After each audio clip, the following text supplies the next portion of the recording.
I'm super excited about our next comic. She is a really good friend of mine. I love her. She's a fellow momedian, you know, drop dead funny mom / comedian. And she has a brand new podcast called Dumb Love. I hope that you will check it out. Please give it up for my friend, Jennifer O'Neill Smith.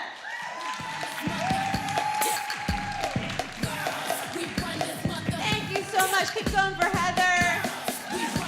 Thank you. So today was nice outside, right? We had a nice, cool day. That was nice. So I spent it doing what I usually do when it's nice outside, which is I sat inside and watched 8 hours of Investigation Discovery. It's my favorite thing to do. Do you guys watch that channel, the Murder Channel? Do you like it?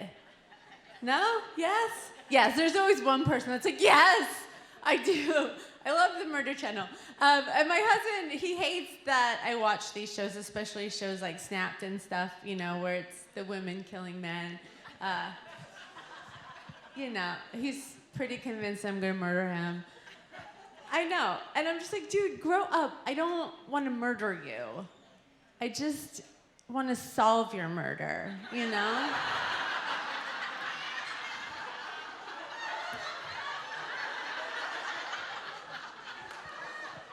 You know, like when you get murdered, and you will, but when you get murdered,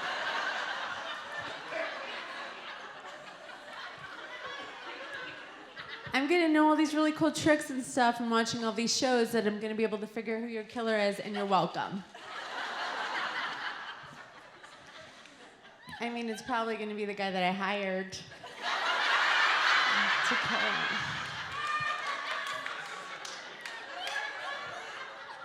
But that's the first place I'll look, because I'm a really good detective now. No, we just celebrated our 10-year wedding anniversary, which is kind of exciting. Thank you. Thank you. I'm really proud of us, because I'm not going to lie, a few years ago, things got a little rocky. We almost got a divorce. But then, you know, life happens, and things get thrown at you, and you go through stuff together as a couple. And what happened was his grandfather, that we were both really close to, he passed away suddenly, and then left him this huge inheritance. And I don't know, just like going through that, you know, it just made me feel really close to him.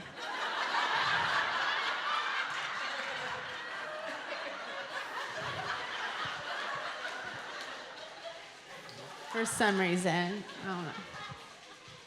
It just made me realize how much we need each other, you know? I don't like saying that maybe God killed his grandfather to save our marriage. I don't like to say that. But I also don't know God's life. Maybe. Oh. No, I love my husband. I'm a faithful wife. I've never cheated on my husband, ever. But I feel really guilty because I keep having these dreams lately about Jason Bateman. I can't help it. He's handsome. I love him so much. And I feel bad because it's like, okay, I keep having these dreams where it's just like me and him, and we're sitting on a couch, and he'll just be like staring into my eyes, and then he'll just, you know, listen to me talk for a whole hour.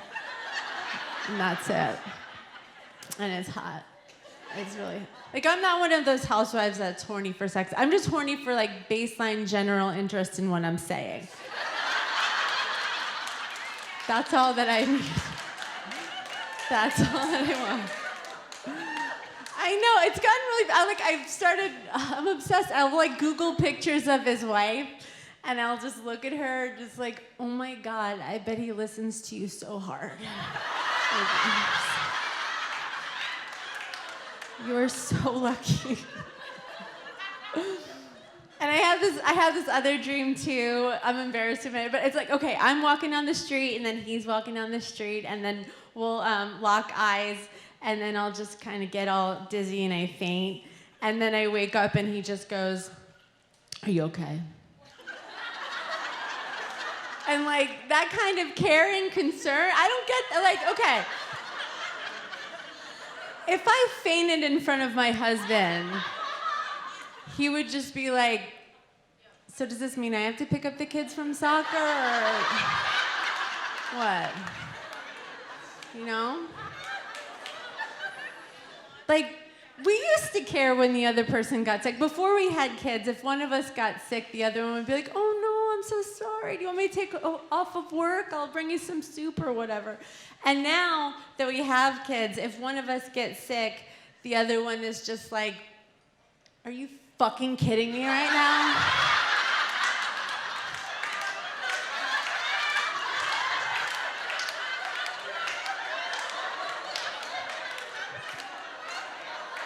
Really? Oh, cool. Enjoy your week-long vacation.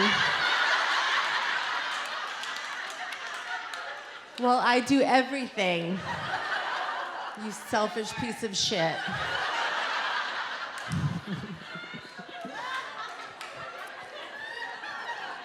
Seriously, he could come home in a full body cast and I would just be jealous of his pain medication. And of all the cool shows he gets to watch. That sounds awesome.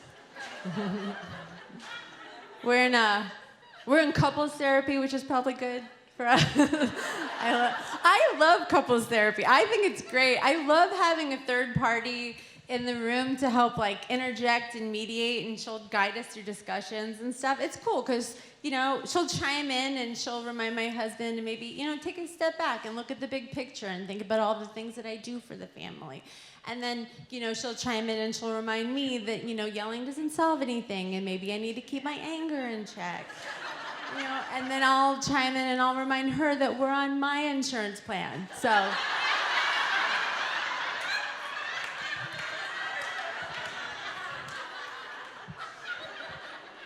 maybe she might want to reassess some shit. Really quick. Let's take another look, Judy. What do you say?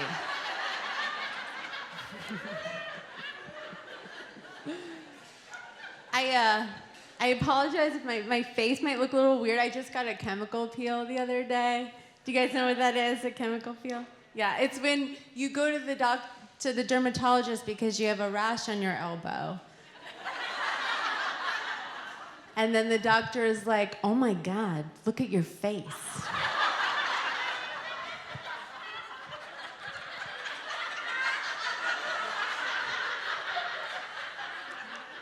It looks like you've had life experiences and human emotions on it. That's disgusting. What do you say we spread some acid all over that shit?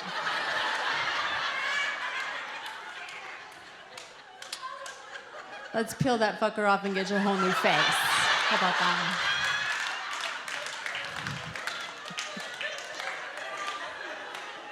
Oh, cool. Will people like me more? Oh, yeah. Look at your face.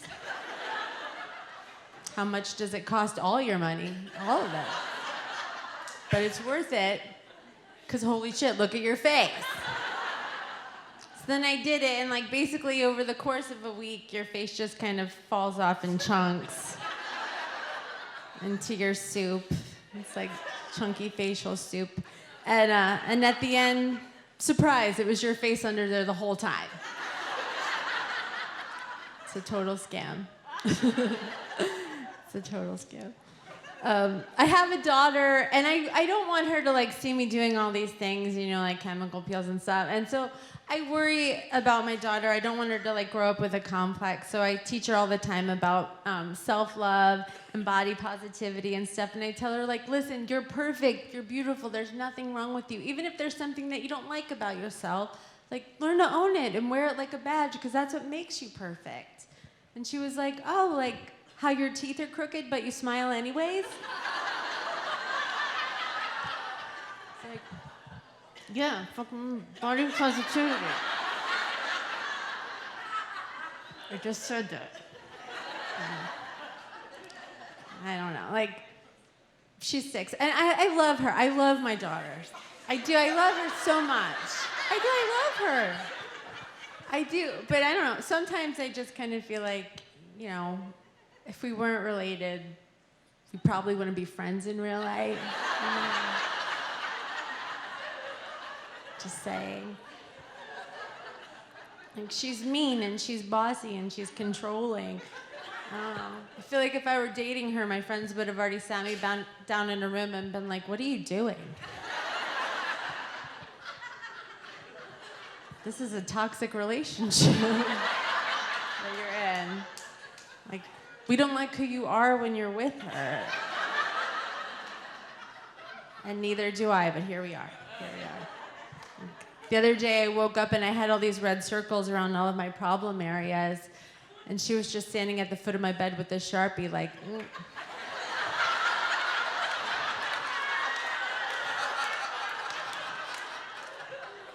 just pointing out some other things you might want to own and wear like a badge.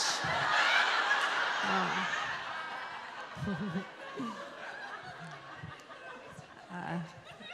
I have a son, too, that I like better. I like him. He's nicer. He's nice. He's very sweet. He's a sweet boy. He came home from school the other day, though, so upset. He was in tears, and I was like, buddy, what's wrong? What's going on? And he was like, well, my girlfriend Gracie had to move back to China today, and I had to say goodbye to her, and I'm never going to see her again, and I'm so sad.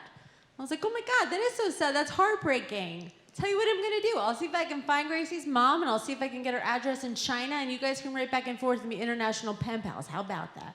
So I go on his class page, and I address all of the parents, and I'm like, hey, everybody.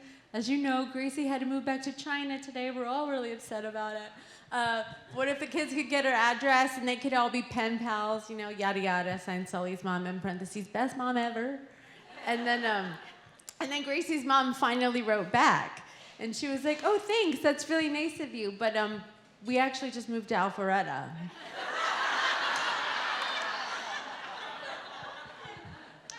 And by the way, we're Korean, actually. I said, oh, cool, nice, awesome. Come here, Sully, great news. Your girlfriend didn't move to China, but now your whole school thinks we're racist, so cool. Thank you so much for that. He's always saying stupid shit. Kids do. The other day, he was like, hey, Mom, why do you like telling people jokes so much? I was like, dude, I don't know. I like making people laugh, I guess. I don't know. And he was like, yeah, well, I like making people laugh too, but I'm going to be a swim diver because that's a real job. It's like, oh, really cool. First of all, I have a real job. I'm the one paying for all those fruit bars that you take 2 bites out of and then smear the rest across the couch. That's me. And second, like, I don't know, good luck with your swim diving career. I'm sure you and your short arms are gonna do really well.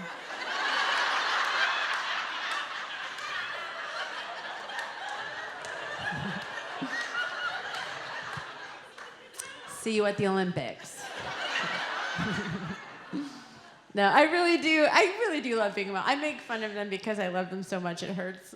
I love being a mom, but I don't think I'm gonna have any more kids just because I hated being pregnant so much. I hated both of my pregnancies. Did you guys like pregnancy? Any of you guys have kids? Yeah, it's not fun, especially the first 3 months. Those are the worst because that's when nobody can even tell that you're pregnant yet, but that's when you feel the shittiest, you know? It's like having the flu every day, but nobody gives a shit. You still have to go to work and function and stuff. So it's just a lot of walking around with like this face on all the time, and nobody knows why you look like that. You know? Like you're just holding in the puke and trying not to smell things. And now that I've been through it twice, I'm very sensitive to that. So if you guys ever see a girl walking around with this face on, and you think to yourself, like, oh my God, that girl looks like a miserable bitch. Like, hey, maybe be cool. And ask her first if she's pregnant.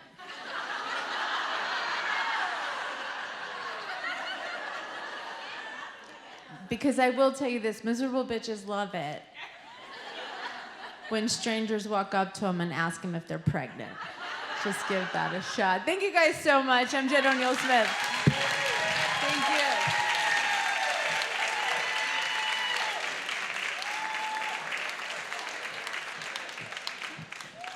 Oh my gosh, give it up for Jen O'Neill Smith. She's my fave. I love her. I love her.